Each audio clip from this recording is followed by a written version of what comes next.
को शुरुआत करता हूँ। तो बच्चों, मैंने कल आपको त्रिलोचन जी के नवनिर्माण पद्य पढ़ाई थी। इस पद्य का कुछ शेष भाग रह गया था, वो मैं आज लेता हूं। अब इन चतुष्पदियों के माध्यम से त्रिलोचन जी हमें किस प्रकार का संदेश दे रहे हैं, दोबारा लेता हूं। प्रीति की राह पर चले आओ, गीति की राह पर चले आओ, वह तुम्हारी नहीं सबकी है, गीति की राह पर चले आओ। कौन से रास्ते पर चलना चाहिए, दोबारा लेता हूं। प्रीति की राह पर, प्रीति यानी क्या बेटा, प्रेम। और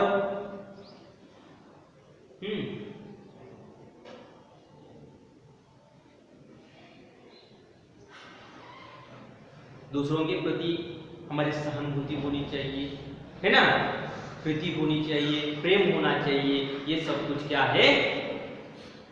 और राह पर चलते समय क्या है, सामने वाला दुखी नहीं होना चाहिए, है ना। प्रेम से, आपने वाणी से क्या है, मीठे शब्दों से बोलो, सामने वाला भी प्रसन्न हो जाएगा, आप भी प्रसन्न हो जाएंगे, है ना। आपने सामने वाले को दुख दिया तो आप प्रसन्न रहेंगे क्या, और मैं भी प्रसन्न नहीं रहूंगा, आप भी नहीं रहेंगे और मैं भी नहीं रहूंगा। तो इसी कारण क्या है, सामने वाले व्यक्ति को मीठे शब्दों से बोलिए, मिठास होनी चाहिए, सामने वाला भी प्रसन्न हो जाता है। कड़वी बातों से क्या हो जाएगा, सिर्फ और सिर्फ दुख मिलेगा, दूसरा कुछ मिलेगा क्या, नहीं। और वह तुम्हारी नहीं सबकी है, गीति की राह पर चले आओ। छोटे छोटे गीतों के माध्यम से क्या है, मन बहलाओ, मन को प्रसन्न करो, तो क्या हो जाएगा, आप भी प्रसन्न रहेंगे। और दूसरी बात महत्वपूर्ण यह है कि जितना आप प्रसन्न रहेंगे उतना आपको प्रसन्नता होगी, खुशी मिलेगी, दुख होगा क्या। अब अगली पंक्तियों में क्या कर रहे, देखो त्रिलोचन जी, साथ निकलेंगे आज नर नारी, लेंगे कांटों का ताज नर नारी, दोनों संगी है और सहचर है, अब रचेंगे समाज नर नारी। क्या बात है, समाज में आज परिवर्तन हुआ है। पहले महिलाओं को बाहर नहीं निकलने देते थे, है ना। आज दोनों के दोनों क्या है, कार्य कर रहे हैं। कौन सा कार्य कर रहे हैं बेटा, जो भी उनके पसंद का हो, व्यवसाय करना हो, नौकरी करना हो, और दोनों मिलके क्या है, संगी साथी दोनों भी क्या है, पति पत्नी क्या है, एकजुट होकर कार्य कर रहे हैं। इससे क्या हो जाएगा, जल्द से जल्द वो आगे बढ़ सकते हैं। बढ़ सकते हैं क्या, बढ़ सकते हैं। उनका सपना जो है साकार हो सकता है, हो सकता है क्या, हो सकता है। और दोनों कार्य करेंगे तो क्या हो जाएगा, घर में खुशियां ही खुशियां होंगी, घर के लोग भी प्रसन्न हो जाएंगे, एकजुट होकर कार्य कर रहे हैं, ये तो क्या है, प्रसन्नता की बात है। और आगे चलते हुए वे क्या कर रहे हैं, देखो दोनों के दोनों क्या है, संगी साथी है जीवन में, है ना, है क्या। अगले पंक्तियों में क्या कर रहे हैं, देखो बहुत ही सुंदर विचार है। वर्तमान बोला अतीत अच्छा था, प्राण के पथ का गीत मीत अच्छा था, गीत मेरा भविष्य गाएगा, क्यों अतीत का भी गीत अच्छा था। वर्तमान बोला, क्या बोल रहा है, देखो अतीत अच्छा था, क्यों ना अच्छा था, लोग एकजुट होकर रहते थे, एक दूसरे के दुखों में शामिल होते थे क्या, होते थे। आज मैं कहता हूं कि एक दूसरे के प्रति जो सहानुभूति है कई लोगों की कम हो गई। सिर्फ गिने चुने लोग हैं जो कि क्या कर रहे हैं, दूसरों के दुख में शामिल होने का प्रयास कर रहे हैं। मैंने तो कई लोगों का देखा है, पड़ोस का ही व्यक्ति मरा है, हमें उतना दुख करने की क्या आवश्यकता है, उनके परिवार को मदद करने की आवश्यकता क्या है, ऐसे विचार करने चाहिए क्या। ऐसे विचार करने के बाद क्या हो जाएगा, आपकी जो निकट रहने वाले लोग हैं, या आपके बच्चे हो, छोटे छोटे बच्चे हो घर में, वो भी क्या हो जाएंगे, वैसे ही विचार लेंगे। अच्छे विचार लेंगे क्या? नहीं।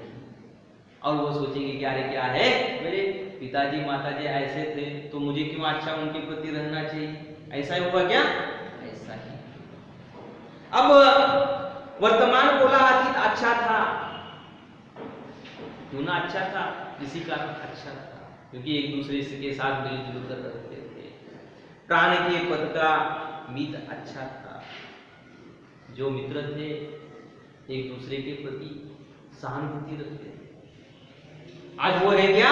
नहीं है। और वो मित्र क्या थे? जान भी देने के लिए तैयार रहते थे, इतने अच्छे थे। आज वो मित्र रह गए क्या? नहीं। और त्रिलोचन जी क्या कर रहे, देखो, गीत मेरा भविष्य गाएगा, यो अतीत का भी गीत अच्छा था। देखो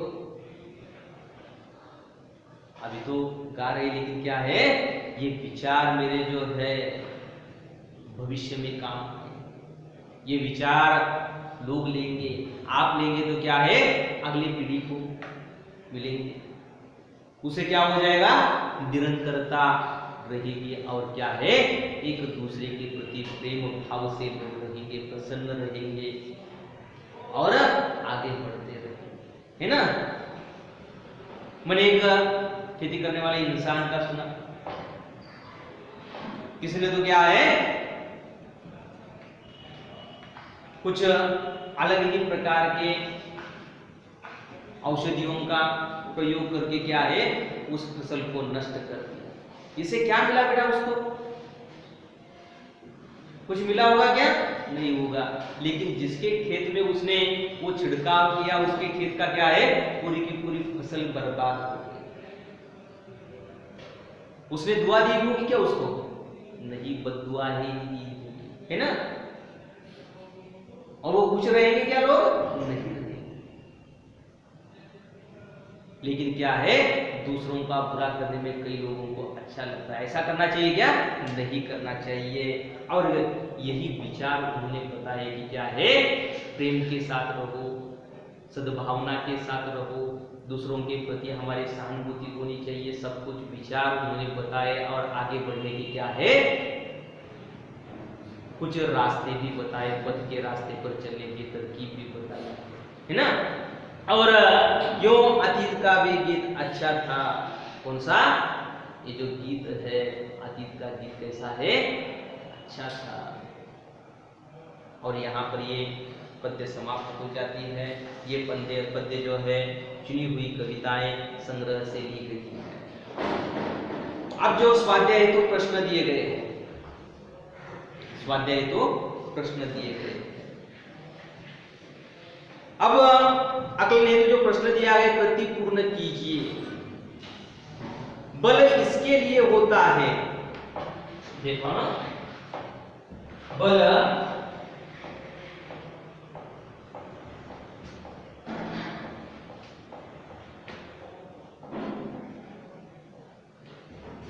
लिए होता है, बल इसके लिए होता है। किसके लिए होता है बेटा?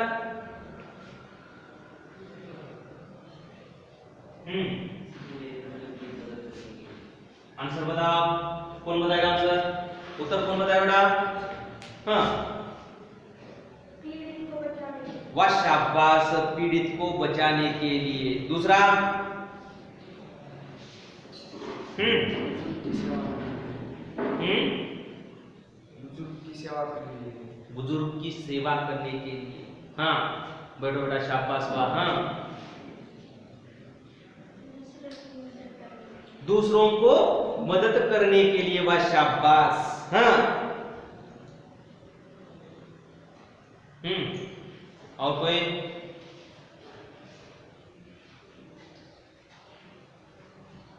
पीड़ित को बचाने के लिए, है ना, पीड़ित को न्याय दिलाने के लिए, है ना? होता है क्या? होता है। जो आपने बताया है वो भी सही है। बल से किसी को, पीड़ित को क्या है, सजा देना है क्या? नहीं। अब दूसरा प्रश्न क्या है, वो आ,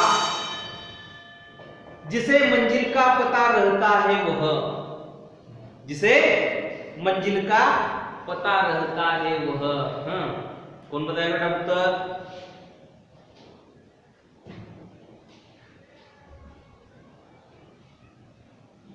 पथ के संकट को वही सहता है। सहता है क्या? सहता है। जहां पर पथ के रास्ते से चल रहा है वही व्यक्ति क्या है, संकट को पार कर सकता है, और वही क्या है, सिद्धि के शिखर पर बैठ सकता है, अपना इतिहास वही रच सकता है। ये सब कुछ लिख सकते हैं। किताबें होनी चाहिए आपके पास। जिन जिन लोगों के पास किताबें नहीं है वो किताबें लाइए घर से। अब शब्द संपदा, ये देखिए यहाँ किस प्रकार, निम्नलिखित शब्दों के उपसर्ग युक्त शब्द तैयार कर उनका अर्थपूर्ण वाक्य में प्रयोग कीजिए। उपसर्ग, उपसर्ग यानी क्या बेटा? बताओ, सही है गलत भी हो तो बताओ। हाँ, उपसर्ग यानी क्या बेटा? उपसर्ग युक्त शब्द यानी कौन से शब्द?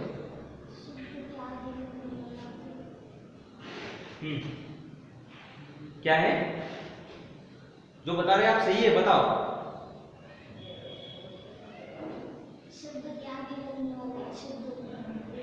शाबाश। शब्द के आगे जो है वो शब्द लगने से क्या है, अर्थ बदल जाता है ना? और ज्यादातर से उपयोग होता है। अब नीति, हाँ, नीति का और बल,